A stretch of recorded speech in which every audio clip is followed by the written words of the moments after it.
Welcome to NYC Now, your source for local news in and around New York City from WNYC. It's Tuesday, June 24th. Here's the midday news from Michael Hill. Voters are heading to the polls today to cast a ballot in New York City's primary election. Former City Council member Reuben Wills was greeting voters outside of an election site this morning in Queens. Wills says even if the two frontrunners, Andrew Cuomo and Zohran Mamdani, present themselves as opposites now, they would be wise to find some common ground to court voters before November. So I think whichever one of them wins, I think they're going to naturally have to rely on the other one to secure a base and make sure we can govern effectively. But it's also possible they'll still be in competition with each other. Cuomo said that even if he loses the Democratic primary, he'll run in November on a different ballot line. The Progressive Working Families Party, which says Mamdani is its number one pick for mayor, also says it is prepared to run a candidate in the general election. Polls close tonight at 9 o'clock. The heat wave blanketing the region isn't just unpleasant. New York City officials warn the extreme heat could also be dangerous. According to city data, more than 500 city residents on average die of heat-related causes every summer.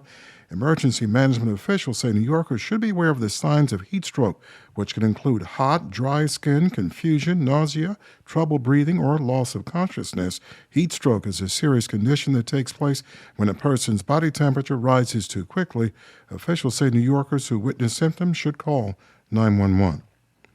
And Con Edison is asking customers across the 5 boroughs to take it easy out there on their energy consumption today amid this heat wave. Don't use washers, dryers, and other things during the day.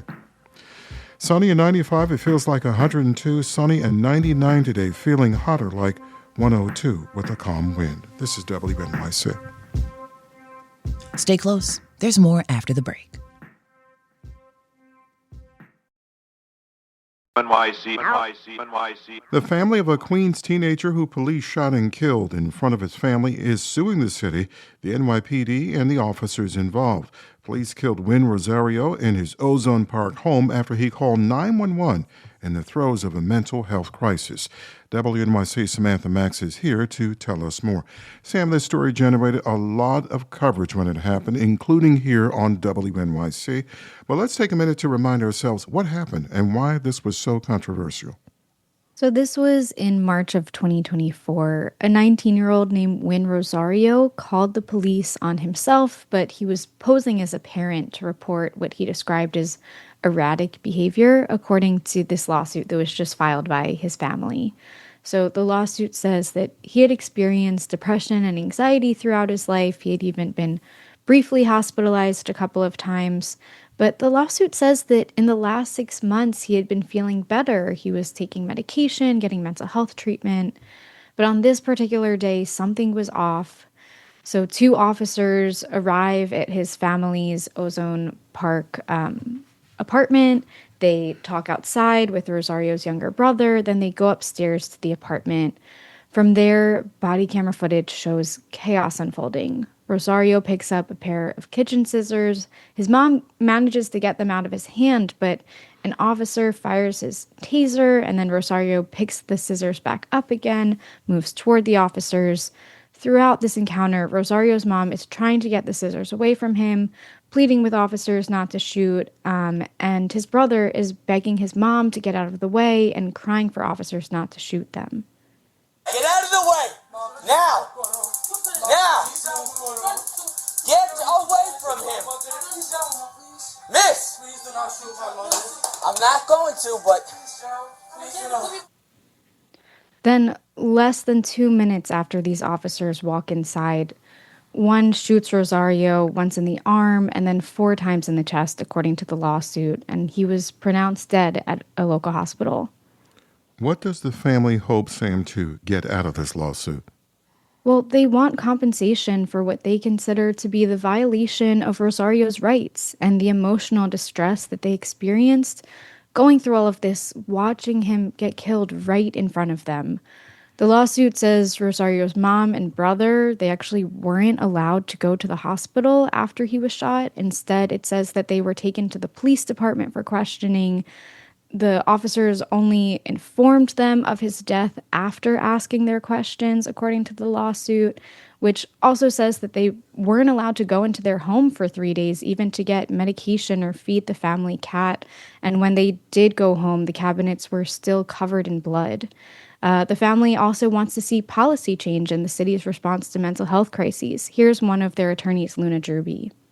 This case exemplifies exactly why police should not be handling any response to anything related to mental health. They are ill-equipped, they repeatedly escalate, and they cause harm, including death.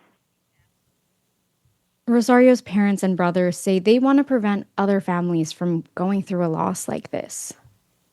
Now, WNYC, Sam, has reported on multiple cases over the years of New York police officers shooting and killing someone in a mental health crisis. I'm curious, what steps has the city taken to prevent these types of encounters from turning deadly? Well, the lawsuit says that at least 20 people in the midst of a mental health crisis have been killed by police in New York City since 2015. Researchers have found that people with serious mental illness face a higher chance of police use of force. And the city has done some things to try to improve its response to mental health emergencies. There have been new trainings for NYPD officers. Several years ago, the city launched a program called Be Heard that sends mental health workers to some 911 calls. But it doesn't operate 24 hours a day, and it hasn't been implemented in more than half of NYPD precincts, still doesn't operate in the precinct where Rozario was killed, and it also doesn't respond in situations where there's a known threat of violence. So they might not have even responded in Rosario's case. Sam, just a couple of seconds left here, but we have to answer this question. Have the officers who responded to Rosario's 911 call faced any discipline, any criminal charges? So no discipline at this point. The Attorney General's office is still investigating and has not decided at this point whether to bring criminal charges. I should note that the NYPD has not responded to my request for comment. The law department says it's still reviewing the lawsuit, and Patrick Hendry, the president of the Police Benevolent Association, that's the police officers union, said in a statement that this case underscores the difficult reality that police officers face when they're responding to so many calls. WNYC Samantha Max. Sam, thank you for this. Thanks, Michael. Thanks for listening. This is NYC Now from WNYC. Be sure to catch us every weekday, 3 times a day, for your top news headlines and occasional deep dives. And subscribe wherever you get your podcasts. See you this evening.